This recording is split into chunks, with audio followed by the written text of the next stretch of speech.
अब आपको तस्वीरें दिखाएंगे कि किस तरीके से वहां पर तैयारियां की जा रही हैं। ये तस्वीरें देखिए, संगम घाट की तस्वीर जहां डीजीपी ने निरीक्षण किया है। प्रशांत कुमार डीजीपी यहां पर पहुंचते हैं, ना सिर्फ उन्होंने जायजा लिया बल्कि बताया भी किस तरीके से वहां पर निगरानी रखी जा रही है और क्या कुछ व्यवस्था की जा रही है। ये उन बोट्स की तस्वीर आप देख रहे हैं जिन्हें नदी में उतारा गया है। दूसरी तस्वीर जहां घोड़े पर सवार होकर जो फोर्स है वो तैनात है और चप्पे चप्पे पर पैनी नजर रख रही है, जिससे कि कोई भी दुर्घटना ना हो और असामाजिक तत्व किसी भी दुर्घटना को अंजाम ना दे पाए। चप्पे चप्पे पर पुलिस नजर रख रही है। अब तीसरी तस्वीर ये आप देख रहे हैं जहां टीम की तरफ से मॉक ड्रिल भी की गई है।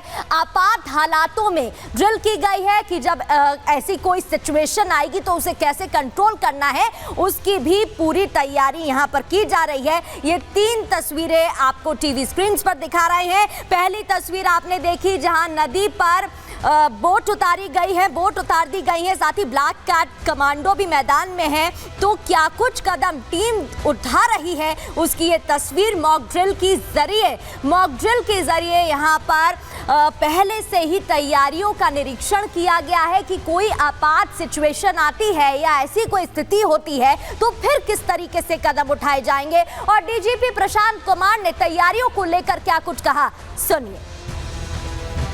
थल, जल और नभ तीनों तरीके से सुरक्षा की व्यवस्था प्रत्येक श्रद्धालुओं को सुनिश्चित कराएंगे और इतनी बड़ी अपॉर्चुनिटी जो हम लोगों को मिली है, जबकि इस पूरे पृथ्वी पर इतना बड़ा मानव समागम, सबसे अधिक संख्या में लोग इस 45 दिन के अंदर आएंगे। लगभग 40 से 50 करोड़ की जनता और श्रद्धालु यहाँ लोग आएंगे। विदेशियों के भी आने की बहुत सारी संभावनाएं हैं। इस बीच में जो साइबर से जुड़े मामले हैं, चाहे वो फ्रॉडुलेंट गलत तरीके से लोग बुकिंग इत्यादि के, वैसे भी बहुत सारे लोगों पे कार्रवाई हुई है और उसको हम लोगों ने ब्लॉक भी कराया है। और साइबर वर्ल्ड को, साइबर पूरे इकोसिस्टम को कैसे सिक्योर किया जाए, ये भी विभिन्न जो एजेंसियां हैं जो इसमें दक्ष हैं उसके साथ मिलकर लगातार कार्रवाई चल रही है। तो आप प्रशांत कुमार डीजीपी को सुन रहे थे, जिन्होंने बताया कि पुख्ता इंतजामात सुरक्षा से लेकर श्रद्धालुओं के लिए हर तरीके से किए जा रहे हैं जिससे कि उन्हें कोई परेशानी ना हो। तो दूसरी तरफ सियासत भी हो रही है। और अब आगे बढ़ते हुए रुख दूसरी खबर का करेंगे, जहां इंदौर से लेकर भोपाल तक कचरे पर जमकर बवाल हो रहा है।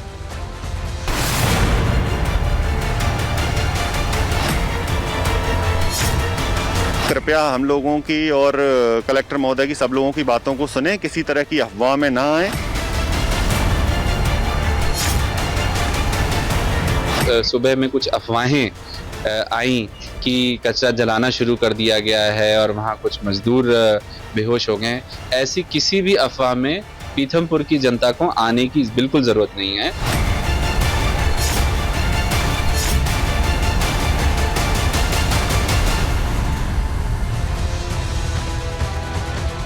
मध्य प्रदेश में इंदौर टू भोपाल कचरे पर बवाल, क्योंकि कचरे को जलाने पर लगातार विरोध हो रहा है। दरअसल ऑर्डर दिए गए थे जिसके बाद यह आदेश मिला था कि इस कचरे को जलाना होगा और धार में से जलाने की बात कही गई थी। लेकिन जैसे ही ये जानकारी जनता तक पहुंची तो उनकी तरफ से विरोध करना शुरू हो गया। इस बीच लोगों ने अफवाह फैलानी शुरू कर दी, भ्रम फैलाना शुरू कर दिया, जिसके बाद इस प्रदर्शन ने हिंसक रूप ले लिया और विरोध और भी ज्यादा तेज हो गया, जहां आगजनी हुई, तोड़फोड़ की घटना को अंजाम दिया गया। यहां तक कि पुलिस और जनता यानी कि प्रदर्शनकारियों के बीच झड़प भी देखने को मिली। आखिर ये तनाव इतना बढ़ा कैसे? पीथमपुर में जहरीले कचरे के निपटान पर विरोध हो रहा है, ग्रामीणों का विरोध, और आज तीसरा दिन है जब ये विरोध जारी है, जबकि सरकार की तरफ से ये कह दिया गया है कि फिलहाल इस फैसले को रोक दिया गया है और जब तक कोर्ट कुछ नहीं कहती है तब तक कुछ नहीं किया जाएगा। उसके बावजूद तीसरे दिन भी प्रदर्शन हो रहा है। राम की कंपनी पर तारापुर गांव के लोगों ने पथराव किया, पत्थरबाजी, और ये तस्वीरें भी आपको दिखा रहे हैं। आसपास खड़े पुलिस वाहनों में तोड़फोड़ की गई, आगजनी की घटना को अंजाम दिया गया। महिलाओं ने पुलिस कर्मियों पर मिर्ची डाली, उनकी आंखों में मिर्ची डाली महिलाओं ने, और पुलिस ने लाठी डंडों का इस्तेमाल किया और उनको खदेड़ने की कोशिश की। ग्रामीणों को खदेड़ा गया और दोनों के बीच झड़प भी हुई। अब आपको कुछ तस्वीरें दिखाते हैं, उस दौरान क्या कुछ हुआ था और किस तरीके से ये तनाव इतना बढ़ जाता है। आप तस्वीरों के जरिए भी समझने की कोशिश करिएगा। राम की कंपनी के पास पथराव, अब ये तस्वीरें देखिए जहां पुलिस ने बैरिकेड्स लगाए हुए हैं, रोकने की कोशिश की जा रही है, तो लोगों की तरफ से पथराव किया गया, पत्थरबाजी की गई और यहां तक कि तोड़फोड़ भी की गई। जो पुलिस के वाहन थे उनमें पत्थर मार दिए गए।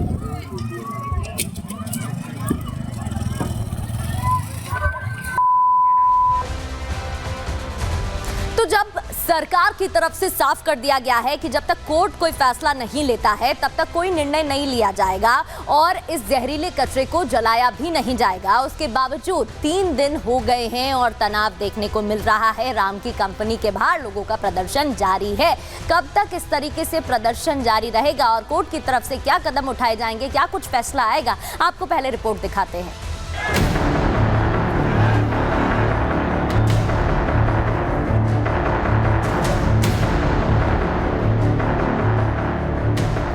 मध्य प्रदेश के धार में जहरीले कचरे को लेकर 3 दिन से तनाव जारी है। राम की कंपनी के बाहर लोग प्रदर्शन कर रहे हैं, पुलिस पर पथराव कर रहे हैं, जिसके बाद आज पुलिस ने भी प्रदर्शन कर रहे ग्रामीणों को खदेड़ा और शांति बनाए रखने की अपील की। लेकिन मामला जस की तस है। अफवाह की चिंगारी इस माहौल को और भड़का रही है। कल कड़ी मशक्कत के बाद प्रशासन ने जिस माहौल को शांत कराया था, आज उसी जगह एक बार फिर विरोध की आग भड़क उठी है। अफवाह फैली तो लोग भड़के, पुलिस पर पथराव किया, गाड़ियों के शीशे तोड़े, बाद में पुलिस ने भी आंसू गैस के गोले छोड़े और स्थिति को संभाला। मैं इस समय राम की फैक्ट्री के बाहर ही हूँ, चूंकि यहाँ पर प्रशासन ने धारा 163 लगाई हुई है, इसलिए हमको कुछ दूरी पर रोक दिया गया है। लेकिन ये राम की फैक्ट्री है और इस पर ही आज सुबह करीब 9 बजे के लगभग स्थानीय लोगों ने पथराव कर दिया था। चूंकि स्थानीय लोगों को किसी तरह से ये उन्हें इनपुट मिला, एक अफवाह के तौर पर उन्हें ये जानकारी लगी कि यहाँ पर जो यूरेनियम कार्बाइड का कचरा है उसे कंटेनर से बाहर निकाला गया। इसके बाद वो लोग भड़के और यहाँ पर विरोध प्रदर्शन करने आए। इस दौरान उन्होंने पथराव किया, पुलिस की गाड़ी पर भी कांच फोड़े और पुलिस ने जैसे तैसे उनको यहाँ से खदेड़ा। इसके बाद से चूंकि देखिए यहाँ पर चूंकि धारा 163 है, इसीलिए हम कुछ दूरी पर हैं। लेकिन ये जो आप पीछे हमारे फैक्ट्री देख रहे हैं, इसी फैक्ट्री में यूरेनियम कार्बाइड का 12 कंटेनर जो है, जिसमें 237 मीट्रिक टन जहरीला कचरा रखा हुआ है। सरकार ने, मुख्यमंत्री मोहन यादव ने साफ कर दिया है कि यहाँ के लोगों का जो भावना है, जिस तरह का जन आक्रोश देखने को मिला, लोग जिस तरह से कल भड़के थे, हंगामा हुआ था, इसके बाद से लोगों की भावनाओं को ध्यान में रखते हुए कोर्ट को इनकी भावनाओं से अवगत कराया जाएगा।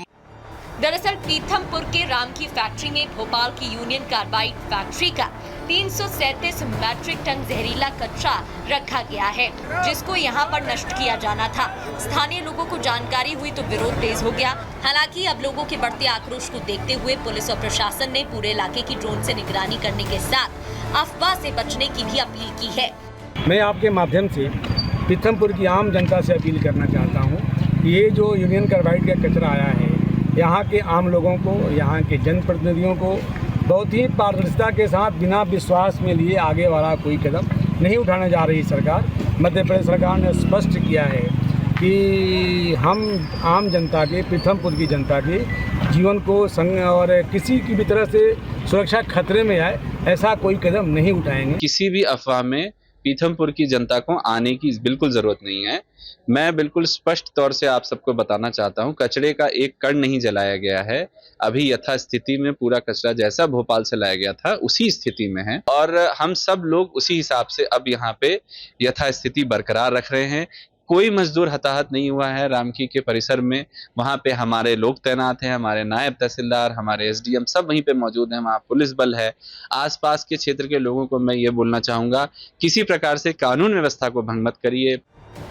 पीथमपुर के लोगों को डर है कि अगर जहरीले कचरे को जलाया गया तो इसका असर उनकी जिंदगी पर पड़ेगा। 40 साल पहले जो भोपाल में हुआ, जब गैस के रिसाव की वजह से कम 5,479 लोग मारे गए थे और हजारों लोग अपंग हो गए थे।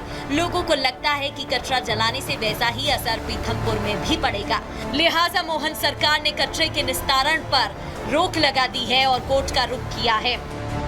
जिस तरह का लोगों का गुस्सा है, जो लोगों का डर है कि उनकी जान के साथ खिलवाड़ हो सकता है, इन सब चीजों से कोर्ट को अवगत कराया जाएगा। तब तक इस कचरे को यहाँ पर जो डिस्पोज करने की प्रक्रिया वो नहीं की जाएगी। सिर्फ यहाँ पर कंटेनर जो है 12 कंटेनर जिनमें की 237 मीट्रिक टन जहरीला कचरा है वो सिर्फ यहाँ पर रखा गया है। इस इंडस्ट्री में अभी उसे डिस्पोज करने की प्रक्रिया नहीं की जा रही है और इसी चीज से बार बार यहाँ के लोगों को समझाया जा रहा है कि वो किसी भी तरह के भड़कावे में या किसी भी अफवाह में ना आए। जब तक कोर्ट नहीं कहेगी तब तक यहाँ पर इस कचरे को डिस्पोज नहीं किया जाएगा। इतना ही नहीं, सीएम मोहन यादव ने कल देर रात एक उच्च स्तरीय बैठक की जिसमें deputy CM Rajendra Shukla, deputy CM Jagdish Devda, cabinet मंत्री कैलाश विजयवर्गीय मौजूद रहे। इस बैठक के बाद मोहन यादव ने कहा, राज्य सरकार जनता के हितों और सुरक्षा को प्राथमिकता देती है, इसलिए ये फैसला लिया गया है कि कोर्ट का आदेश आने तक पीथमपुर में यूनियन कार्बाइड का कचरा नहीं जलाया जाएगा। यूनियन कार्बाइड का कचरा माननीय न्यायालय के निर्देश पर ही हमने पीथमपुर सेंटर पे पहुंचाने का उनका आदेश का परिपालन किया है।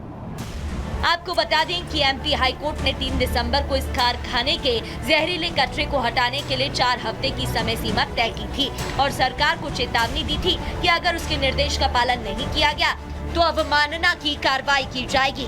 Bureau report, Republic Bharat.